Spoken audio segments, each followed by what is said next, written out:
नमस्कार दोस्तों, आज फिर शिव शक्ति धाम चैनल में आपका स्वागत है। आज मैं लेकर आया हूँ शिव जी के सोमवार के व्रत का फल कैसे मिलता है। इस कथा के बिना अधूरा है सोमवार का व्रत। भगवान शिव पूरी करेंगे सभी इच्छाएं। सोमवार के व्रत को लेकर मान्यता है कि इस व्रत को करने से भगवान शिव अपनी भक्तों की मुराद जल्दी पूरी करते हैं। सोमवार का दिन भगवान शिव को समर्पित है, इसलिए इस दिन भगवान शिव की पूजा और व्रत करने का महत्व और ज्यादा बढ़ जाता है। यदि आप सोमवार के व्रत करते हैं तो आपको सोमवार व्रत कथा पढ़ना और सुनना बेहद जरूरी है, क्योंकि इसके बिना आपका व्रत अधूरा माना जाता है। आइए जानते हैं सोमवार व्रत कथा।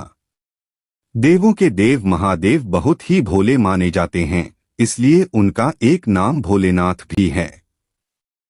पौराणिक मान्यतानुसार भगवान शंकर को प्रसन्न करने के लिए किसी भी तरह के खास विशेष पूजन की आवश्यकता नहीं होती, क्योंकि कहा जाता है कि वह तो भोले हैं और भक्त की मन से की गई क्षणिक मात्र की भक्ति से ही वह प्रसन्न हो जाते हैं। अगर आप भी शिव की भक्ति और कृपा पाने के लिए सावन के सोमवार का व्रत करते हैं तो इस कथा से भोलेनाथ को प्रसन्न कर सकते हैं। तो फिर आया सुनते। साहूकार को मिला संतान प्राप्ति का वरदान। एक बार किसी एक नगर में एक साहूकार था।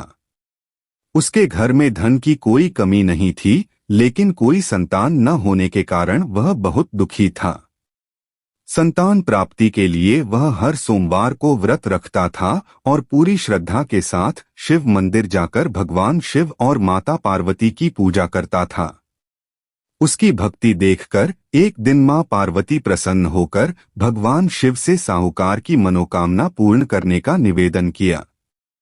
पार्वती जी के आग्रह पर भगवान शिव ने कहा कि हे पार्वती, इस संसार में हर प्राणी को उसके कर्मों का फल मिलता है और जिसके भाग्य में जो हो उसे भोगना ही पड़ता है। लेकिन पार्वती जी ने साहूकार की भक्ति देखकर उसकी मनोकामना पूर्ण करने की इच्छा व्यक्त की।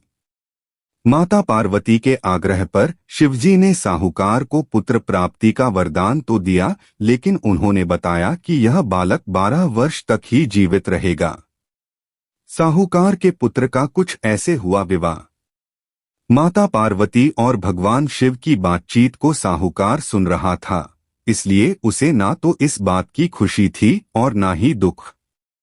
वह पहले की भांति शिवजी की पूजा करता रहा। कुछ समय के बाद साहूकार की पत्नी ने एक पुत्र को जन्म दिया।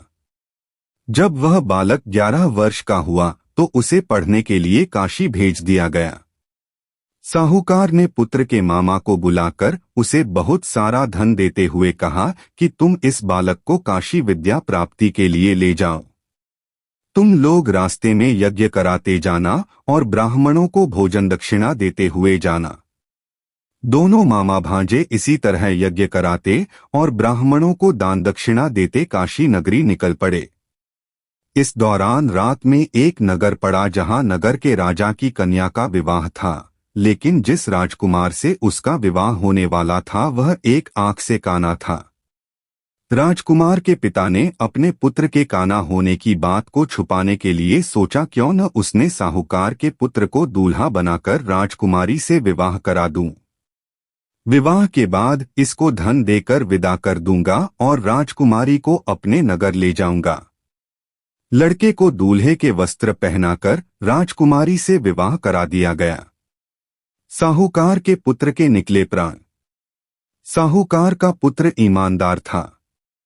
उसे यह बात सही नहीं लगी, इसलिए उसने अवसर पाकर राजकुमारी के दुपट्टे पर लिखा कि तुम्हारा विवाह तो मेरे साथ हुआ है, लेकिन जिस राजकुमार के संग तुम्हें भेजा जाएगा वह एक आंख से काना है।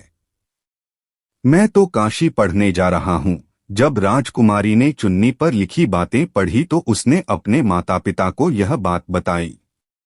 राजा ने अपनी पुत्री को विदा नहीं किया, फिर बारात वापस चली गई। दूसरी ओर साहूकार का लड़का और उसका मामा काशी पहुंचे और वहां जाकर उन्होंने यज्ञ किया।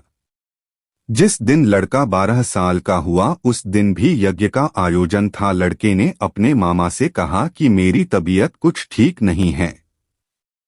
मामा ने कहा कि तुम अंदर जाकर आराम कर लो। शिवजी के वरदानुसार कुछ ही देर में उस बालक के प्राण निकल गए। मृत भांजे को देख उसके मामा ने विलाप करना शुरू किया। संयोगवश उसी समय शिवजी और माता पार्वती उधर से जा रहे थे।